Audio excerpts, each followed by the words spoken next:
sobre los servicios de salud y en específico los de cuidado crítico ha sido extenso e incide en el cuidado de nuestros pacientes. En este ámbito nos enfocaremos en algunos aspectos del manejo durante esta hora con el doctor Ricardo Fernández. Mabel. Bueno, vamos a presentar a nuestro invitado. Nuestro invitado es el doctor Ricardo Fernández. Él es Board Certified en Neumología y Critical Care en los hospitales Auxilio Mutuo y el Hospital de la Ciudad de San Juan. Es el director del Fellowship de Pulmonar en el Hospital de San Juan. Ya, mami, empezó. Investigador principal de los estudios de investigación en pulmonar y cuidado crítico en la Fundación de Investigación. Y es profesor de la Universidad de San Juan Bautista, Universidad de Medicina y Ciencias de la Salud en San Kitts y en la Universidad de Antigua, Colegio de Medicina. Tiene múltiples presentaciones y publicaciones científicas. La actividad será en un formato, ¿verdad?, de preguntas y respuestas por los moderadores y al final se estarán contestando preguntas de la audiencia que se escribirán a través del chat. Pues, bienvenido, doctor. Nada, muchas gracias por la invitación y muchos saludos a todos. Yo sé que conozco unos cuantos, pero no podemos ver, estamos aislados. Eso es parte de. Y felicitaciones a todos los que llevamos 2 meses, ¿verdad?, en este trabajo que no nos habían enseñado que eso venía, pero creo que poco a poco en todos los hospitales de Puerto Rico se ha brindado el manejo que nos ha llevado a esta enfermedad. Esta condición, como bien explicó el doctor García, nos cogió de sorpresa y todavía para mí y para todos nos está dando la sorpresa porque el manejo que empezamos aquí a dar en Puerto Rico en marzo, al que estamos hoy día, ha cambiado semanalmente. Si ustedes ven la literatura, las de la Sociedad de Cuidado Crítico, la infectología, el American Thoracic Society y el American College of Chest Physicians, básicamente no han dado un tratamiento médico específico y todo básicamente se lleva a continuar a hacer estudios investigativos con un sinnúmero de drogas que muchas de ellas ya las conocíamos para otras condiciones, pero actualmente pues seguimos investigando. Empezamos con las preguntas. Antes de intubar, doctor, ¿qué otras alternativas de soporte respiratorio podríamos considerar? Pues empezó bien las preguntas porque, como estaba hablando, hace 2 meses lo que nos decían es intubar al paciente temprano, lo que es early intubation, porque se están, pues, los primeros que vieron esto en China, los pacientes rápida y en cuestión de horas se iban en fallo respiratorio y los intubaban. Porque lo que ha venido a cambiar esto es que a nivel mundial, cuando un paciente cae en un ventilador mecánico, el riesgo de mortalidad es más de 80%, casi los 90%. Así que se ha buscado alternativas. Al principio el miedo que teníamos era de usarlo no invasivo y el high flow nasal cannula era la aireación, ¿verdad? El paciente pues, obviamente liberando, siendo esto una enfermedad respiratoria altamente contagiosa, pues liberando todos esos virus al área. Pero como ya mencioné, los últimos estudios que han salido, tratamos de evitar la intubación en estos pacientes por el alto riesgo de mortalidad que ellos tienen. O sea que básicamente lo que está recomendando es, por ejemplo, ventilación mecánica con high flow nasal cannula. Esa es una de las... ¿No la conoce? Conozco a él, lo conozco. Pues el high flow nasal cannula es uno que estamos utilizando mucho. Ha demostrado en estudios que evita la intubación. Ustedes saben que el high flow nasal cannula es un modo distinto al no invasivo que estamos acostumbrados a usar el bilevel. El BiPAP es un modo de presión, el high flow es un modo de flujo. El BiPAP, por ejemplo, ustedes saben que se usa una mascarilla full face y el high flow nasal cannula es una cánula un poquito más gruesa que a diferencia de una cánula nasal que más o menos lleva hasta 6 litros de flujo por minuto, el high flow te puede llevar hasta 60. El high flow te da una temperatura corporal, o sea que el flujo de aire es húmedo, es caliente, y la ventaja que tiene sobre el no invasivo es que el paciente está más cómodo porque obviamente tiene una cánula, no tiene esa máscara que cubre nariz y boca, así que le da trabajo respirar o comer. En un high flow, pues no solamente es más cómoda, le puede brindar al paciente 100% de oxígeno y le pueden brindar un flujo, para que tengan una idea, ustedes saben que el non-rebreathing es 100%, pero le da un flujo hasta 15 litros, pues esta cánula de alto flujo, el high flow, pues le va a dar más o menos entre 20 a litros por minuto, y de nuevo con una temperatura entre 32 a 37, algo bien parecido a la corporal, y se ha demostrado que eso tiene unos efectos fisiológicos bien importantes. Por ejemplo, al tener una cánula, se pierde el espacio muerto que, por ejemplo, tenemos con el BiPAP. El BiPAP, al tener una mascarilla completa, muchas veces el paciente, al tener problemas para coordinar, porque está agudamente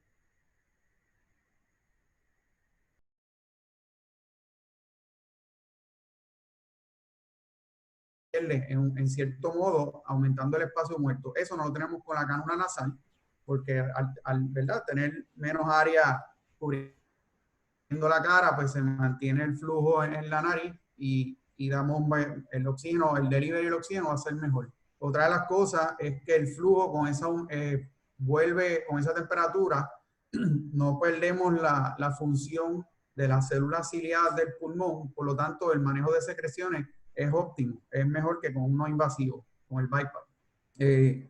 Otra de las ventajas es que disminuye el rate respiratorio y disminuye el work of breathing, o sea que el paciente pues lo vamos a ver que la taquipnea pues va a disminuir porque el trabajo, el esfuerzo respiratorio lo vamos a mejorar. O sea que sí se ha demostrado que esto es una buena técnica para tratar de evitar a un paciente intubarlo.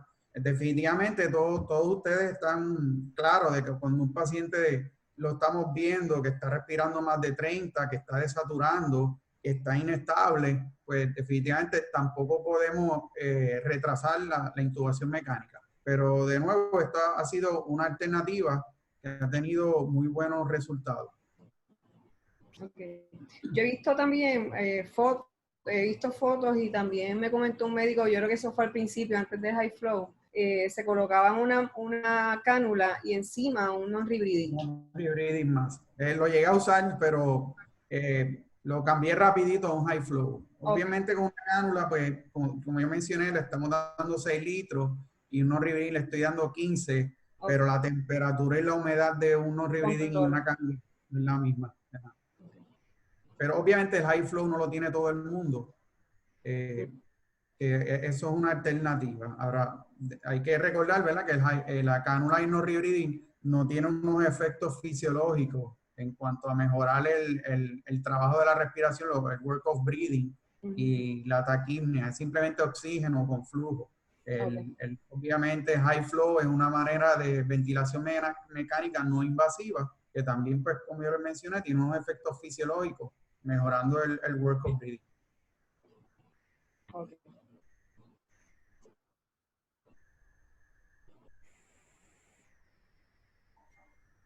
Ricardo.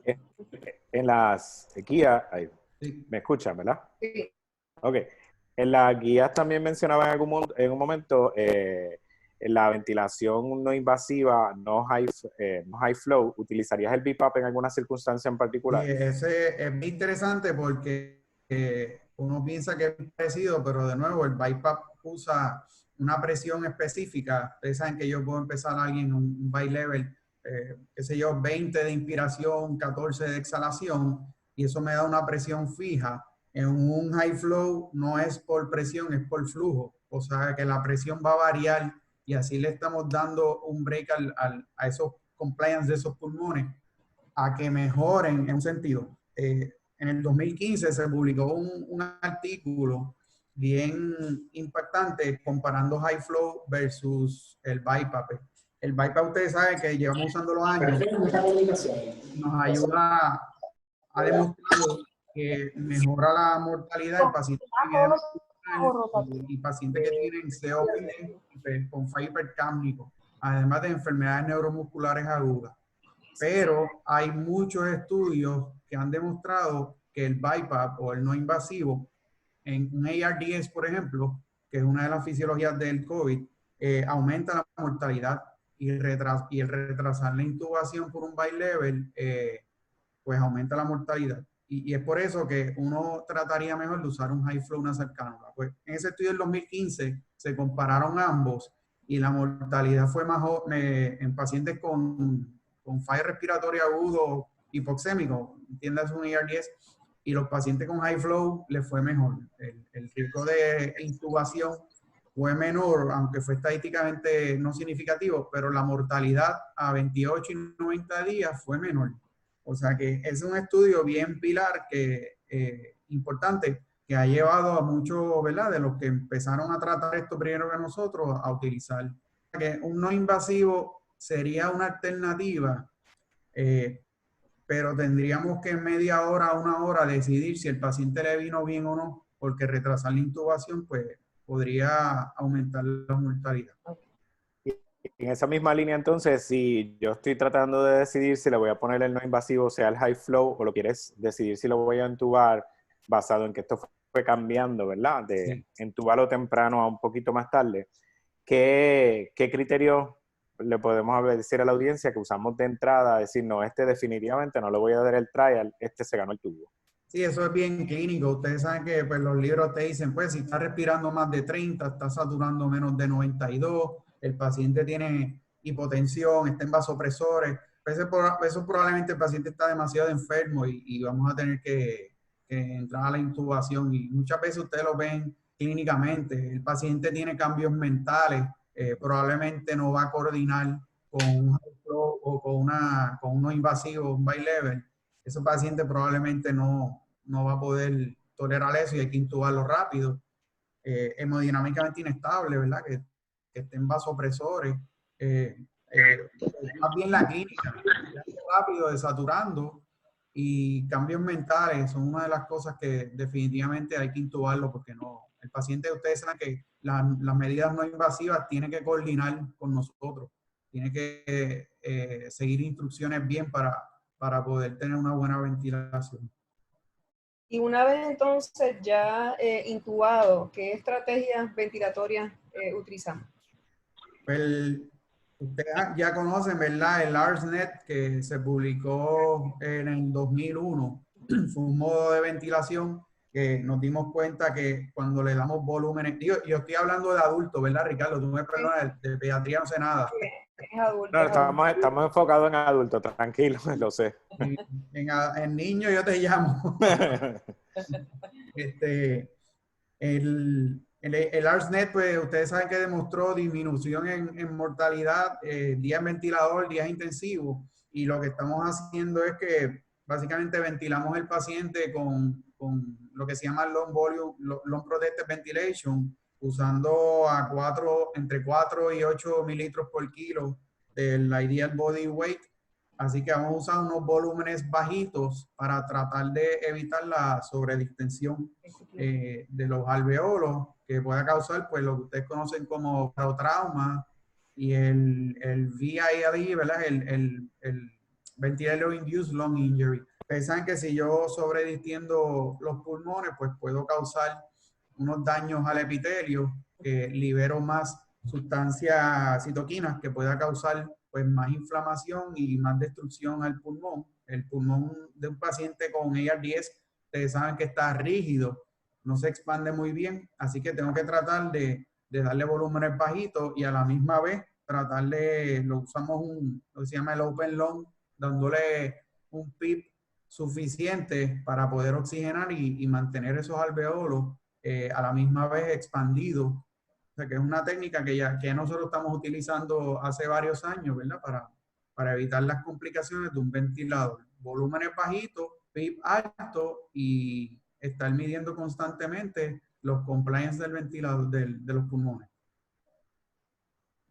Okay. Lo que se está recomendando es mantener saturaciones al menos más de 92%. Unos libros te dicen entre 92 y 96 porque la hiperoxia también puede causar daño, liberando radicales libres. O sea que con una saturación entre 92 y 96, pues estamos tranquilos. En la guía de la sociedad dice que no se exceda de 96%. Exacto, entre 92 y 96 es lo que queremos.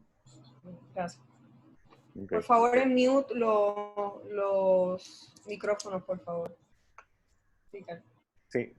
Pues como ya tenemos este paciente, ¿verdad? Que estamos en el intensivo y ha progresado, y aquí el detalle, pues tú nos hablarás de la diferencia, si alguna, si lo tuve que intubar o no, o lo tuve que poner en high flow.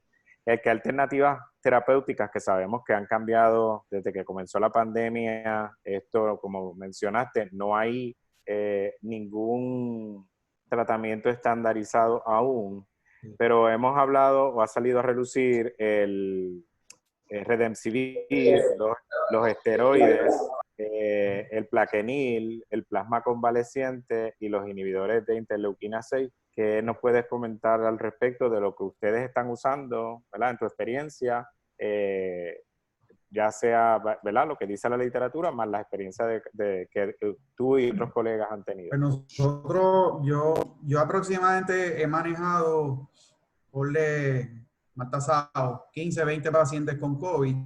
Okay. Obviamente desde la segunda semana de marzo que comenzaron a llegarnos los casos a los hospitales, pues nosotros nos dejamos llevar, ¿verdad? Con la experiencia de China y Europa, porque nosotros definitivamente, pues, los casos empezaron a llegar a la par de Estados Unidos, o sea que los estudios de Estados Unidos son demasiado recientes. O sea que empezamos a utilizar el Plaquenil, que ustedes saben que se usa para artritis reumatoidea y lupus, entre otros. El Plaquenil pues demostró en estudios in vitro en China que disminuía la carga viral. Además de eso, lo utilizamos en combinación con zinc, que también el Plaquenil aumentaba a nivel intracelular el zinc, y el zinc pues también tiene un efecto anti-replicación viral. Cloroquina no la llegué a usar, pero también ustedes saben que se usa para malaria. El Plaquenil entiendo que es más fácil de conseguir. Lo empezamos a utilizar según los estudios en China, dándole Plaquenil 400 miligramos 2 veces al día el primer día y después 5 días usando 200. Y pues la experiencia mía, gracias a Dios, pues lo teníamos en telemetría, y ustedes saben que el Plaquenil puede causar prolongación de QT y TAC-BFib y problemas de la retina. La retina nunca la vi, tampoco no soy muy experto en ojos, así que pero el paciente nunca se me quejó de problemas visuales. Pero sí, el QT pues lo estuvimos midiendo constantemente, y sinceramente esta condición ha sido tan difícil que yo no sé si fue que el paciente mejoró de por sí o fue el Plaquenil. Después vinieron varios estudios en Estados Unidos que demostraron que el Plaquenil es demasiado, el riesgo es mayor que el beneficio, y el último fue un estudio en hospitales de veteranos en Estados Unidos que aumentó la mortalidad en estos pacientes. Y de ahí entonces, ustedes saben que Trump se volvió loco y empezó a recomendar el Plaquenil como si fuera Tylenol. Pues debido a esos últimos estudios de veteranos, pues la recomendación ahora mismo es que si vas a dar Plaquenil, lo tienes que usar bajo un estudio en la clinical trial. Otras cosas que estábamos utilizando, hay un doctor, se llama Paul Marik, que es un intensivista adulto, está en Virginia.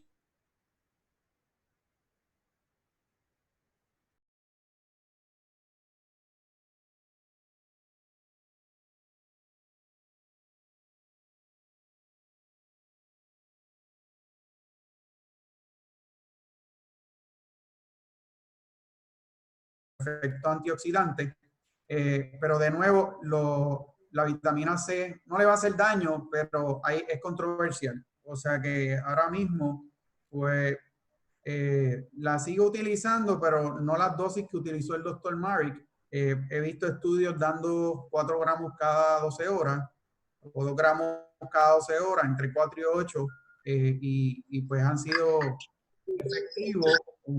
La vitamina C, ustedes saben que tiene efectos antioxidantes, y esos pacientes desarrollan que vamos a mencionar ya mismo, el cytokine storm, y pues ayuda al sistema inmunológico cuando se enfrenta a eso.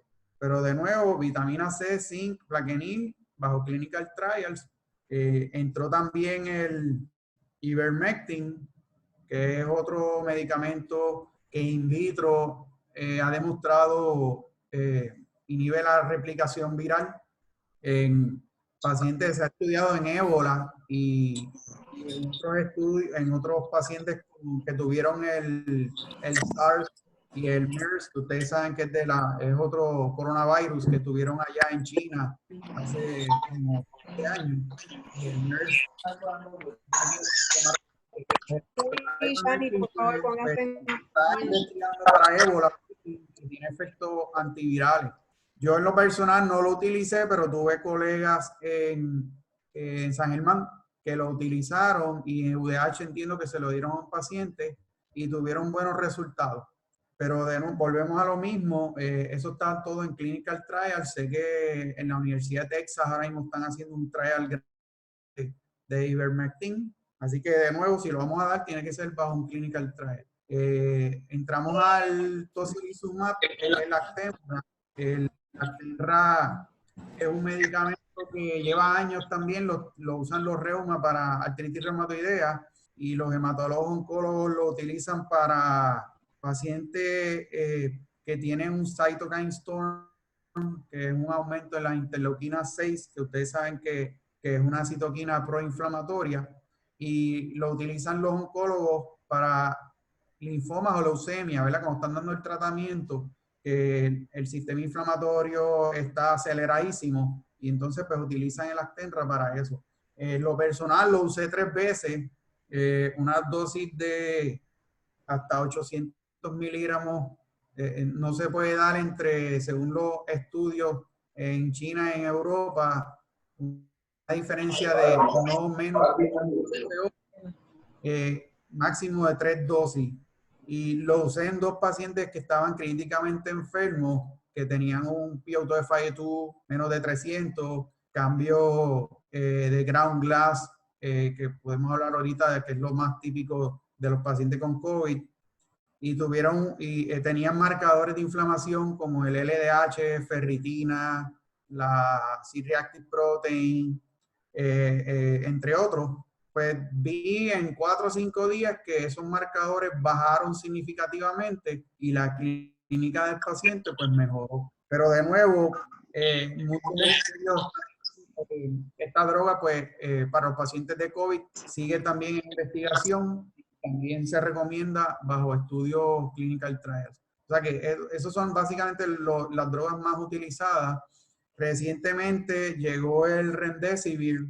El Remdesivir también es una droga de Gilead, y es una droga antiviral que también se estudió para el MERS y el SARS. En Puerto Rico no la tenemos porque cuando me leí el estudio reciente del NIH, que el infectólogo el que le abre los ojos a Trump, ¿cómo se llama?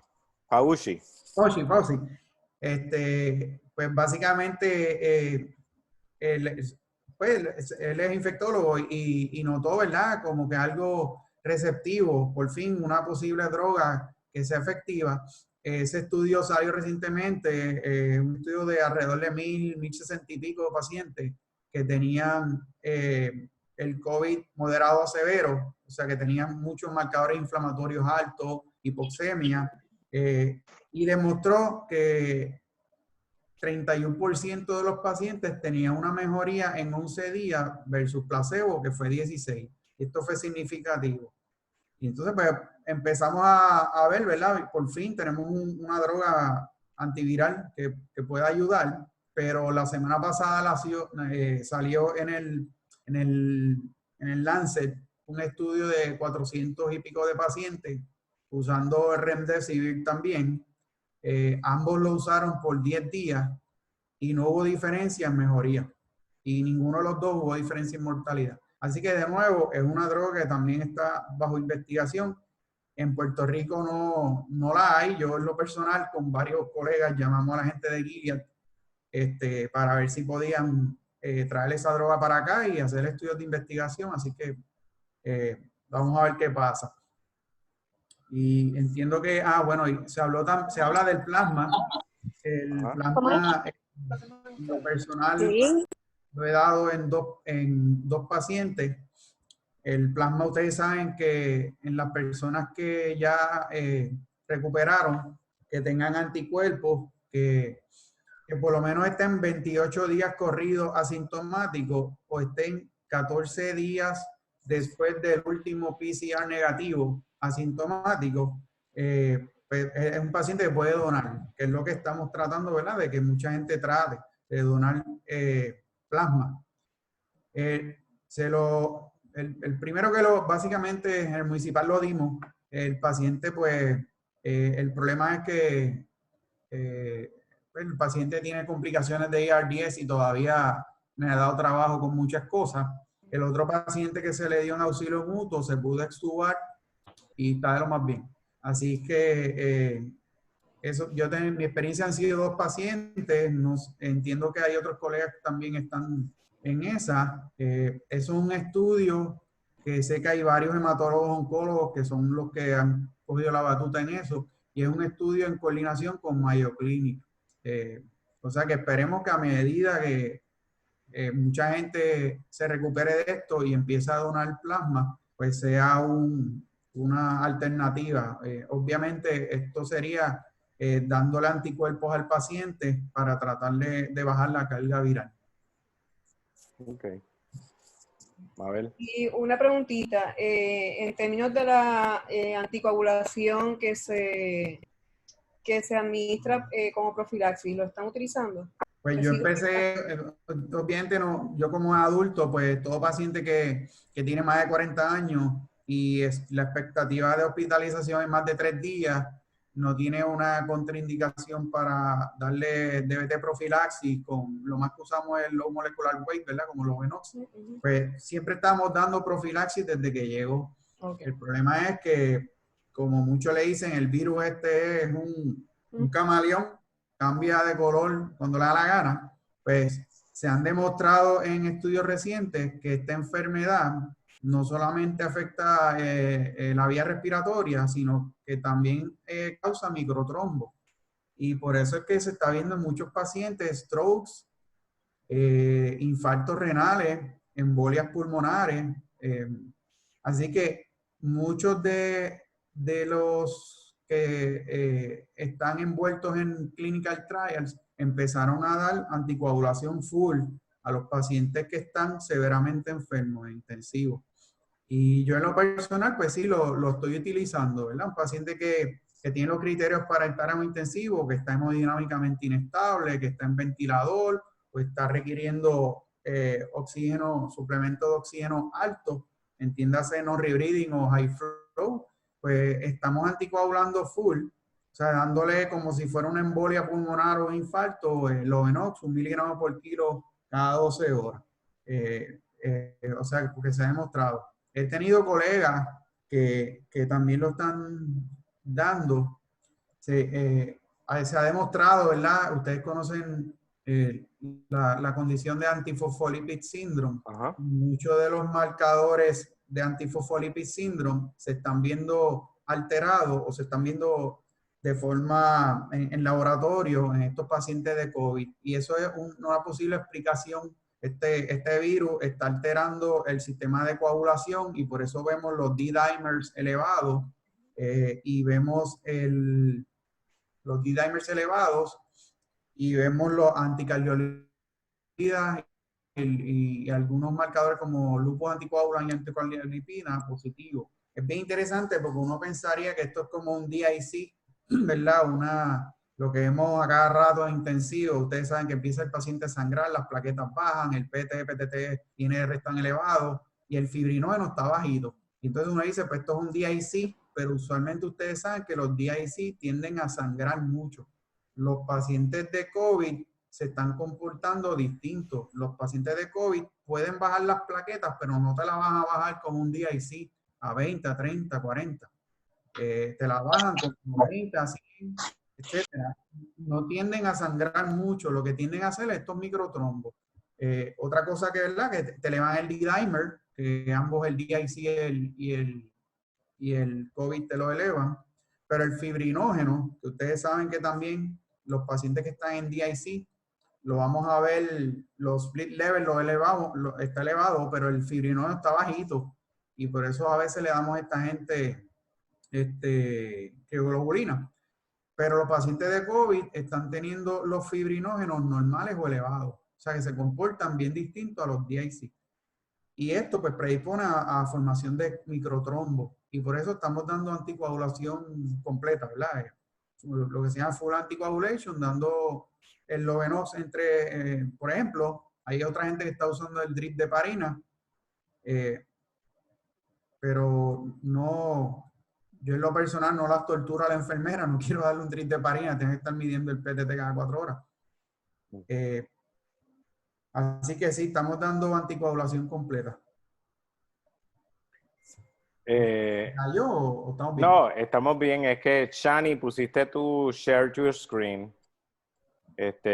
Y estamos viendo toda tu pantalla, si me escuchas, Shani.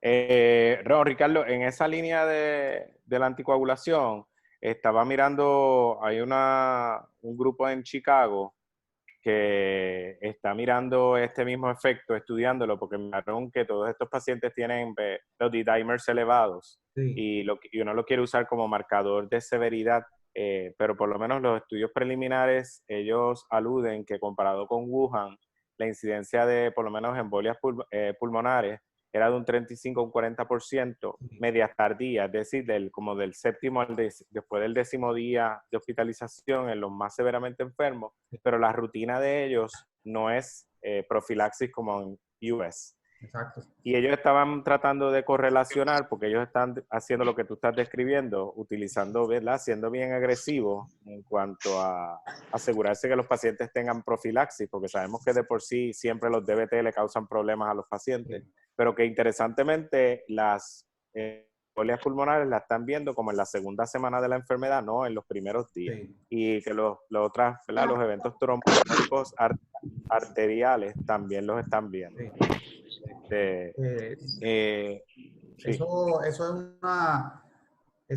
por eso estamos viendo, yo no estoy, hay varios pacientes, yo no he tenido ninguno con manifestaciones neurológicas, pero tengo colegas que han tenido pacientes jóvenes, menos de 50 años, con derrames cerebrales y COVID. Y como tú dices, Ricardo, se están viendo de 7 a 14 días después de comenzar los síntomas. O sea, que va con el cytokine storm que causa este virus, aumentando todas esas citoquinas. También, obviamente, alteran el sistema de coagulación del cuerpo y desarrollan trombos en varios lugares. En esta línea de, sin meternos en mucho issue de pruebas moleculares versus serológicas, todos los pacientes que tú has descrito, que has tenido la experiencia de manejar, han sido COVID positivos confirmados por PCR. Sí, todos los que yo he tenido PCR en molecular. Y si en algún caso tuvieras toda la clínica, ¿verdad? Porque sabemos de los reportes de Wuhan al principio, que ellos reportan casos clínicamente, clinical picture, pero que nunca le hicieron la prueba, pues, por las razones que fuera.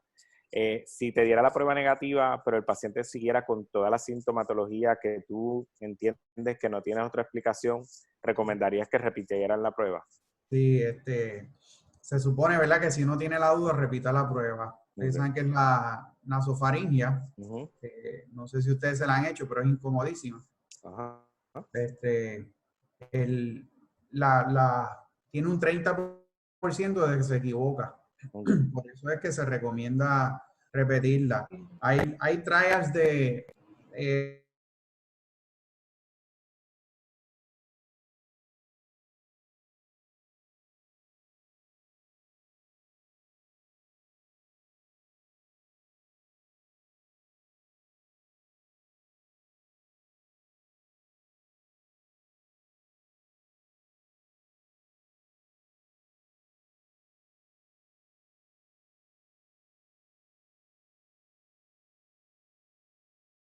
difícil.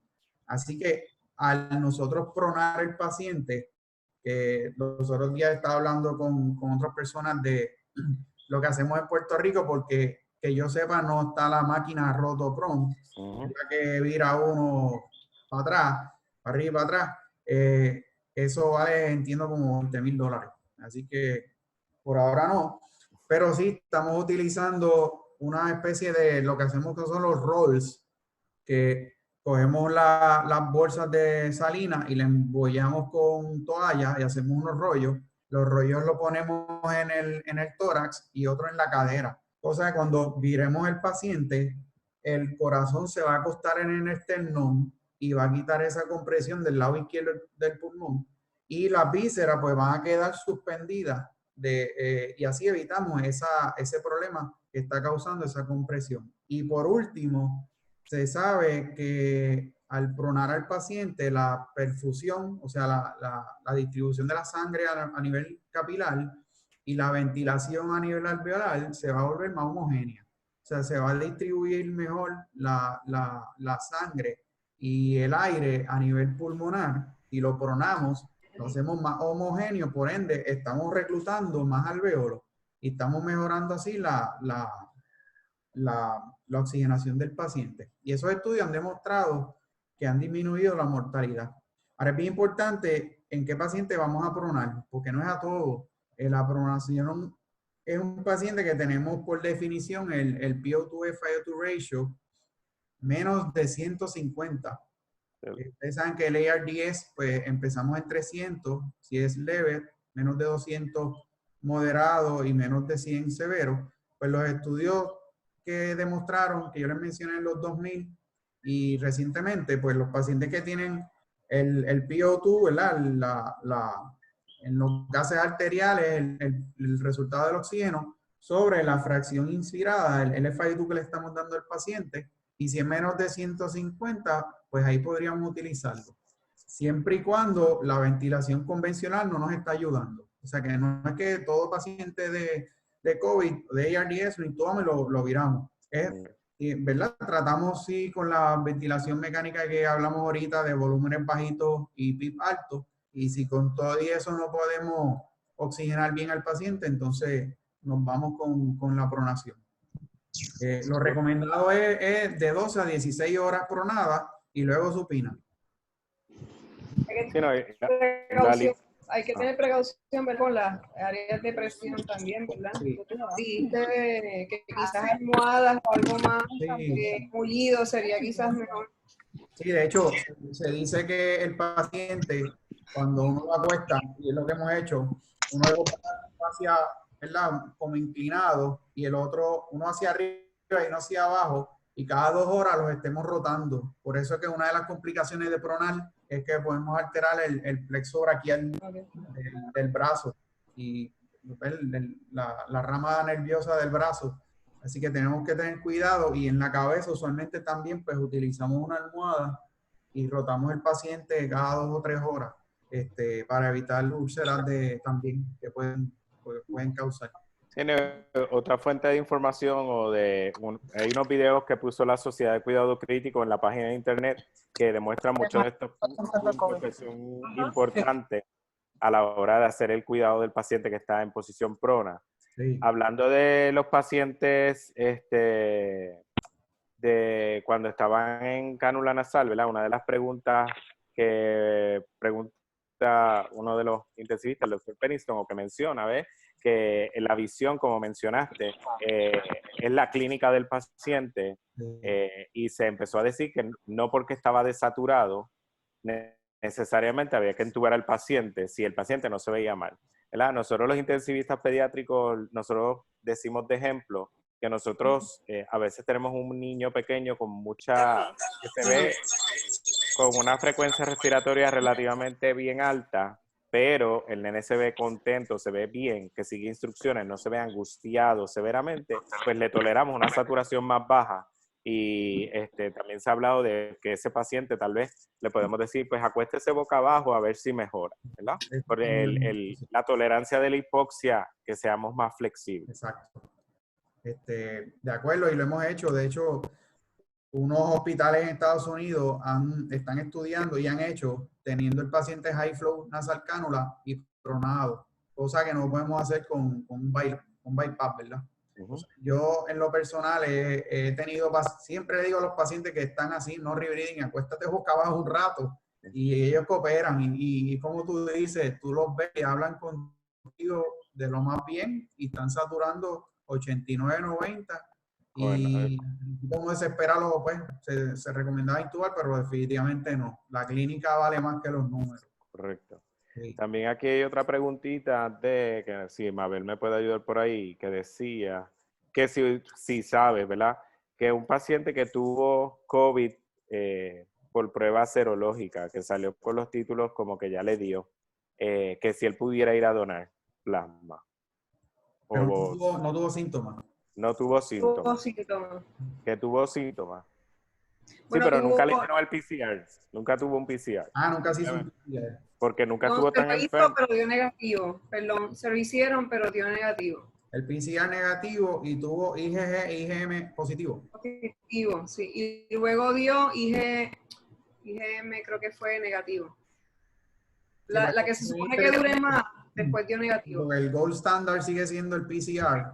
Okay. Ustedes saben que el IgM es el anticuerpo bien hiperagudo, que el Ajá. paciente empieza, si usted mide un IgM, los primeros 7 días de síntomas, la sensibilidad es un 15%, pero si lo mides después de 7, 8, 9, 10 días, el IgM te sube a 85 y ya a 15 días está en los 90%. El IgG se tarda también entre se tarda más, ¿verdad? 2, 3 semanas. O sea que si yo tengo a alguien con un IgG positivo y un IgM positivo y tuvo un PCR negativo, yo pensaría dos cosas. Se hizo bien la prueba. Ustedes saben que también la muestra nasofaringea, no sé si se hizo adecuadamente o el paciente hizo un clearance bien rápido del virus y desarrolló anticuerpos. Pero es una muy buena pregunta, porque si tiene un IgM, definitivamente no debería de donar todavía porque tiene un anticuerpo que es de la fase bien aguda. Usualmente ustedes saben que 8, 9, 10 días tiene un IgM y un PCR positivo. Y un IgG todavía no significativo. O sea que yo esperaría, un paciente así con 10 IgG y IgM y nunca tuvo síntomas, que lo vemos la mayoría de las veces, afortunadamente, ¿verdad? Ese entra en el 80% que tiene el COVID y le dio síntomas leves o no le dio nada. Pues yo esperaría y me repetiría la prueba rapid test en más o menos como dentro de 3 semanas. Ok. Para También, ver si IgM se fue. Hay otra pregunta de Lucrecia, creo que fue, habló de Prona también, pero preguntó sobre plasmaféresis. Plasmaféresis, el Plasma Exchange, fíjate, no he leído de plasmaféresis. Por lo menos yo no he leído de plasma. Obviamente infusión de plasma sí, que son 200 mililitros que se le pone al paciente bajando una hora. Pero plasmaféresis, por lo menos yo no he leído nada. no, yo tampoco, porque recordar que plasmaféresis lo que querríamos es cambiar plasma de un anticuerpo que quieres remover del paciente y en este caso estamos buscando devolvérselo. En esa línea hay una pregunta sobre algo del grupo M que pudiera causar como un cambio en la molécula y incidir sobre la oxigenación. Hay que recalcar que ese estudio es un estudio in vitro, no es un estudio clínico de pacientes. Pero de todo modo, pues la pregunta la hacen que si el paciente entonces, si eso fuera, ¿verdad?, que pasara, el paciente se beneficiaría de ir a hiperbárica, porque estaría bloqueando, ¿verdad?, como sería en una intoxicación con monóxido de carbono. Sí, sí. Eso hubo hace como 3 semanas empezaron a hablar de lo que es perdón, HAPE, que es High Altitude Pulmonary Edema. Ajá. Y de ahí es que salió la hiperbárica. High Altitude Pulmonary Edema, ustedes saben que uno se va, no sé, sube al Cusco, allá, al área de Perú alta, México, y si no lo hace de forma lenta y aclimatándose poco a poco, pues obviamente el pulmón hace una vasoconstricción tremenda por la hipoxemia y se puede ir en un edema pulmonar. Así que empezaron a salir estudios de que a lo mejor el COVID tiene esa fisiología y mencionaron la hiperbárica. Pero yo en lo personal no he visto más nada de eso. Aquí hay que ver que, ¿verdad? El paciente de COVID tiene el grosor de los pacientes, aunque ha habido más pacientes jóvenes que se han enfermado, pero el grosor de pacientes tiene otras comorbilidades que no es tan fácil, ¿verdad? Porque lo que ha sobrepasado, que empezamos diciendo, como pasó en Nueva York, tienes pacientes un ward entero en vez del intensivo, con pacientes entubados siendo manejados en un piso regular, ¿verdad? Lo hace difícil. También había otra pregunta, Mabel, no sé si Hay la una tienes ahí. pregunta de el uso de ¿verdad? El uso de la sedación, si se recomienda el RAS, ¿verdad? La Para contestación. Yo la monitoreo. puedo decir que sí, ¿verdad? Para monitoreo. Pero también están preguntando cuál es la experiencia con bloqueadores neuromusculares en COVID. Sí, ustedes saben que para el ARDS, hace como 4 o 5 años, el sepsis, la Sociedad de Cuidado Crítico recomendaba paralizar los pacientes 24 o 48 horas de que estaban en ARDS porque podríamos disminuir el barotrauma y la mortalidad.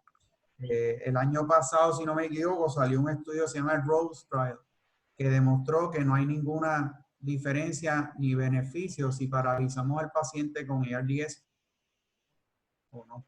Lo que se está recomendando para ARDS y para el COVID, si un paciente no demuestra asincronía del ventilador, pues no lo paralice. Si lo podemos bregar, ¿verdad? Trabajar con sedantes que utilizamos normalmente, el Diprivan, las benzodiazepinas, a veces utilizamos los opioides como fentanil, pues si lo podemos sedar sin paralizar, pues mejor todavía. Pero si es necesario, pues entonces si hay Sí, desincronización, he pues tenido por que lo menos parar 48 horas. pero ustedes saben que es un lío porque después podemos tener neuropatías y problemas de critical illness polyneuropathy, que el paciente me dé más trabajo después de extubar. Así que si podemos evitarlo, mejor, pero si tiene asincronía con el ventilador, a pesar de utilizar un buen RAS, ¿verdad? Tener un paciente bien sedado, utilizando el RAS, si no podemos sedar lo suficiente porque empieza a hacer problemas del ventilador que nos pueda causar, que le pueda causar daño por el ventilador, pues definitivamente habría que usarlo. Y seguimos manteniendo el plató por debajo de 30, Exacto. el titer bajito, como ya te expliqué. Sí. Algo importante que no he mencionado es la nutrición en estos pacientes, tratar de alimentarlo lo más rápido posible, idealmente vía enteral y evitar la parenteral por las complicaciones que ustedes ya conocen. Así que alimentación es bien importante para ese sistema inmunológico, mantenerlo batallando el problema. Y lo otro es el manejo de volúmenes, porque al principio pues empezábamos a ver que como todos sépticos medimos un lactato y el lactato está alto y empezamos a darle líquido para empezar a perfundir. Lo que se ha demostrado en estos pacientes, al igual que en los ARDS, que uno lo quiere mantener de forma seca, ¿verdad? No quiere darle volúmenes altos de líquido, que el paciente pues eso está asociado a más días de ventilador y más días intensivos, inclusive algunos estudios más pequeños en mortalidad. O sea que el manejo de volumen hay que tener cuidado. Interesantemente, el lactato va a estar elevado, pero es porque el paciente está hipoxémico por su condición del virus, pero no es que esté hipoperfundido.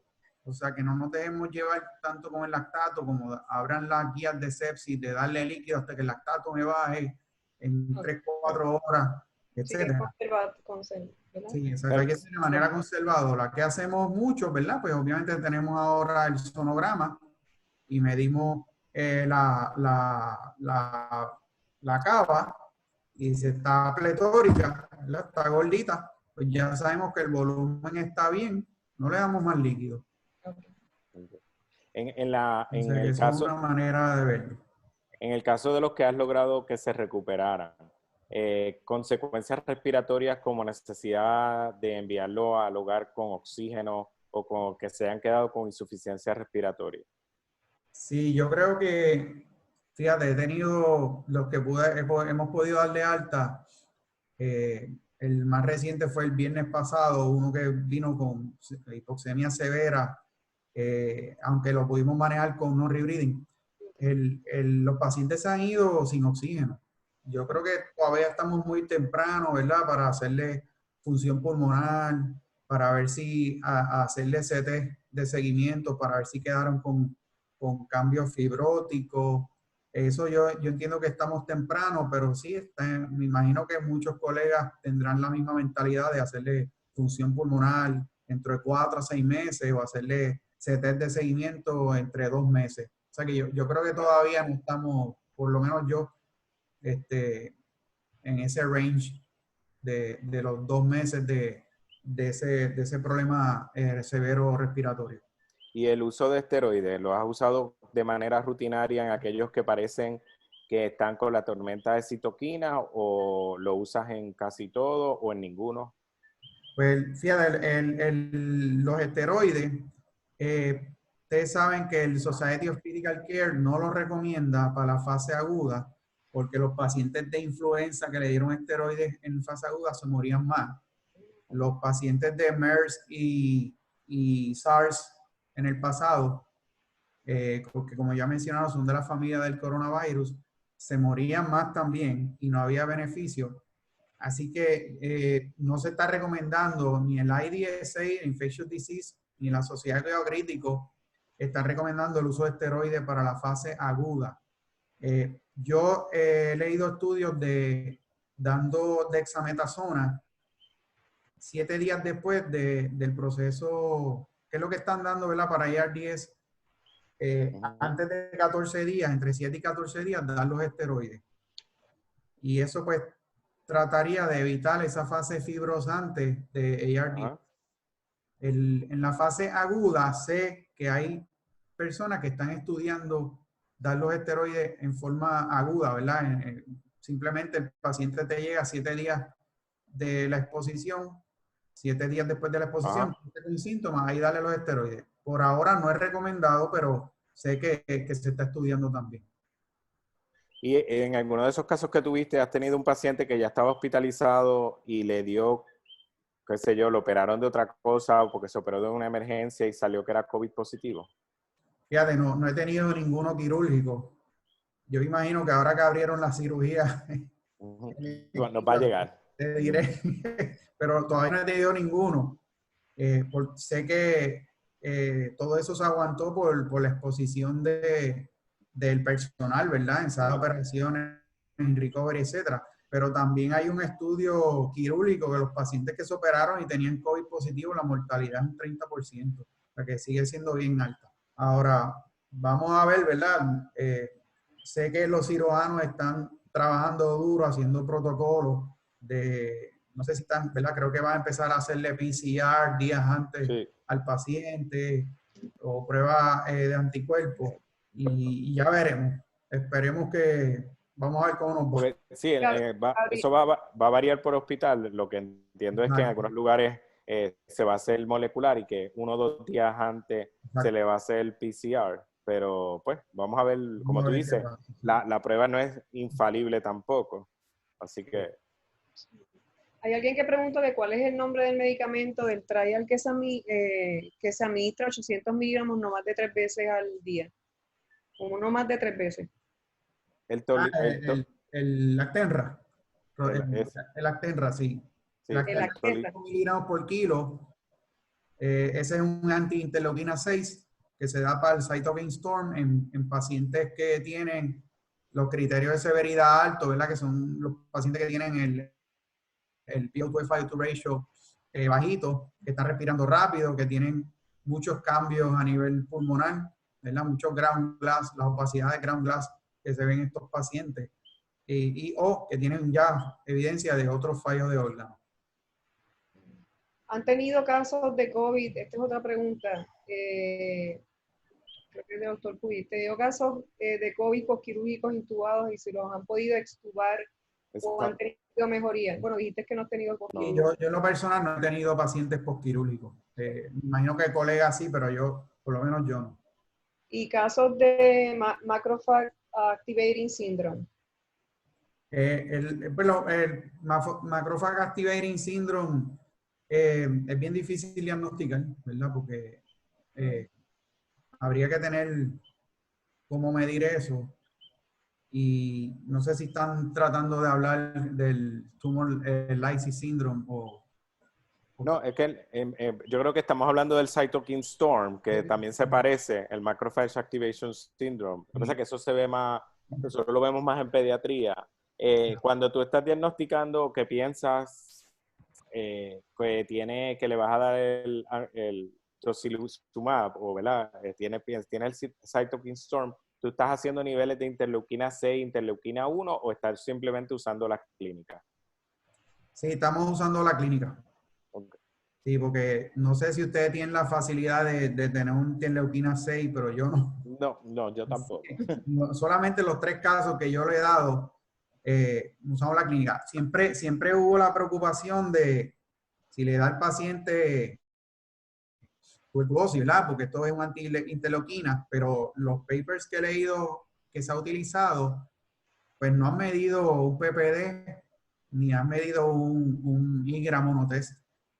Pero los 3 casos que yo tuve se los di. ¿Y, o sea que ¿Y ferritina como marcador?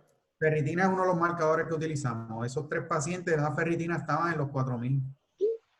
Okay. Me acuerdo que uno de ellos, que se le dio una sola dosis de Actenra, porque el Actenra, el tocilizumab es hepatotóxico, y el paciente, pues recuerdo que tenía las enzimas hepáticas en 400, y le dimos una dosis nada más, y en 4 días la ferritina bajó como de 3000 y pico a 1000 y pico, y clínicamente el paciente empezó a mejorar con una sola dosis.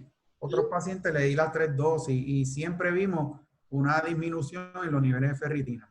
Sí. Porque tengo unos colegas en Nueva York que del lado de infectología que lo están haciendo, ellos se dejan llevar de la clínica como nosotros, pero sí, ¿verdad? Tienen hospitales que tienen más chavos para mandar la prueba, pero el turnaround time, aún así, ella dice que la que estaba hablando es de 5 a 7 días.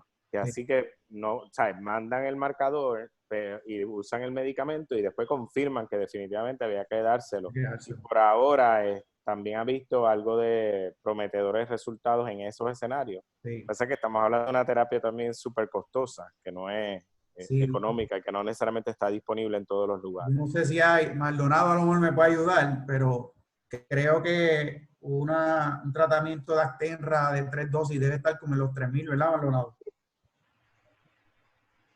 O si hay más farmacéuticos por ahí, a lo mejor creo que está como en los $3000, pero... No tengo idea de cuánto sería, Ricardo. Déjame ver si puedo verificar rapidito. A ver. Sí.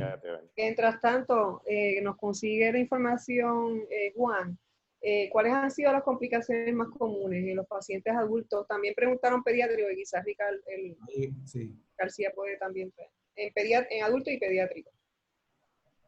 Pues en adultos lo más común es vía respiratoria, ¿verdad? Paciente que se va en fallo respiratorio y hay que intubarlo. Otras complicaciones se está viendo son las neurológicas o las microtrombos. Y según la data en China, esos estudios salieron recientemente en abril 29, sí, 5% de los pacientes desarrollaron problemas neurológicos y ahí es que viene el problema de olfato, el gusto, pacientes que se ha descrito el Guillain-Barré, ¿verdad? Esa parálisis ascendente y los derrames cerebrales.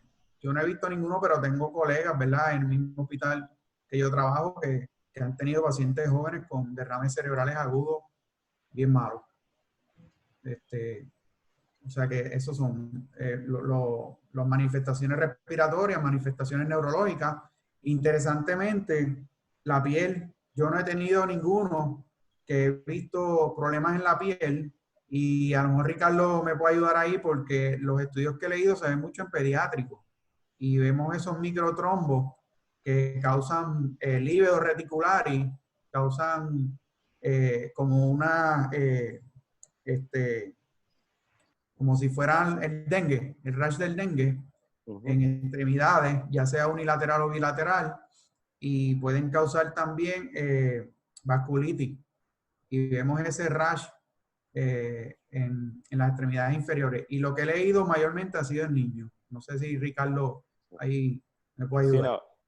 Para salir de la pregunta del el costo, una de las farmacéuticas que está en la audiencia Chicago. escribe que una dosis vale $5,000 de 800 miligramos. Okay. Así que, bueno, un poquito costoso. Un poquito. En cuanto a los niños, pues en cuanto a sintomatología, como todos han visto, y lo que se reporta en Latinoamérica y tanto inclusive en un estudio en Europa de Italia, ¿verdad? Que supimos que fue un gran centro de mortalidad de adultos. No hubo, en el estudio publicado, no hay ningún adulto publicado ni en New England, no hubo ningún niño que murió. Si tuvieron las presentaciones, eran síntomas respiratorios comunes, fiebre, pero los síntomas gastrointestinales pueden ser de un 30 a un 35%. La mayor parte de ellos es como un catarro o un catarrito más leve, ¿verdad? De lo que le está dando a los adultos. En cuanto a las manifestaciones en la piel, los nenes también tienen muchas manifestaciones en piel asociadas a los virus, a los exantemas virales que nosotros le llamamos. Y ha salido esta noticia últimamente de los casos que ocurrieron en Inglaterra y ahora en Nueva York, que se están empezando a ver de niños con síndromes Kawasaki-like, que son síndromes muchas veces trigger por una infección viral o miocarditis que se ven semanas después. Yo pienso, ¿verdad?, que cuando uno lo mira temporalmente, los niños ya se expusieron con los familiares, no les pasó necesariamente nada, pero tal vez ahora nosotros vamos a ver las consecuencias de haber tenido el virus, no necesariamente de las respiratorias, sino las otras que nosotros vemos en pediatría, porque nosotros vemos miocarditis asociadas a cuestiones virales después de una exposición de 3 a 6 semanas después, y estamos en ese periodo. Yo creo que esto va a ir creciendo de ese tipo de manifestación.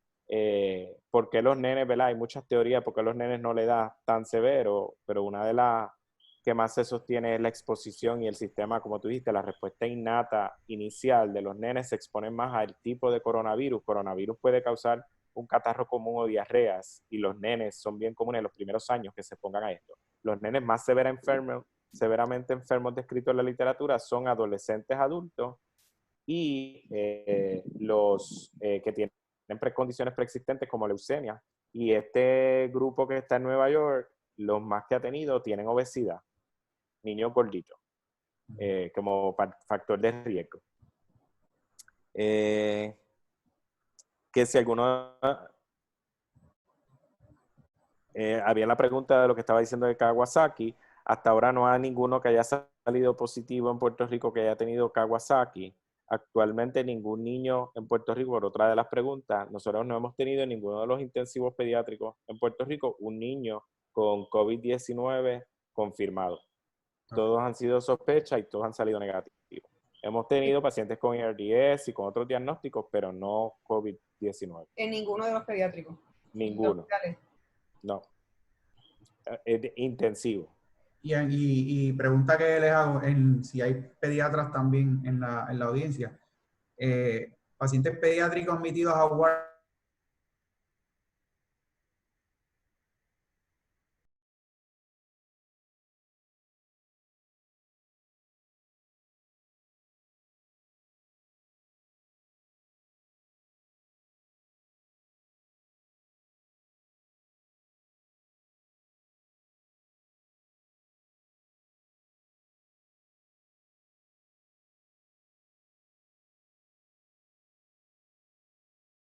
Retina, el C-reactive protein y el set rate, los D-dimers, buscando los problemas de coagulación, y esos son los más usuales, ¿verdad?, que estamos pidiendo.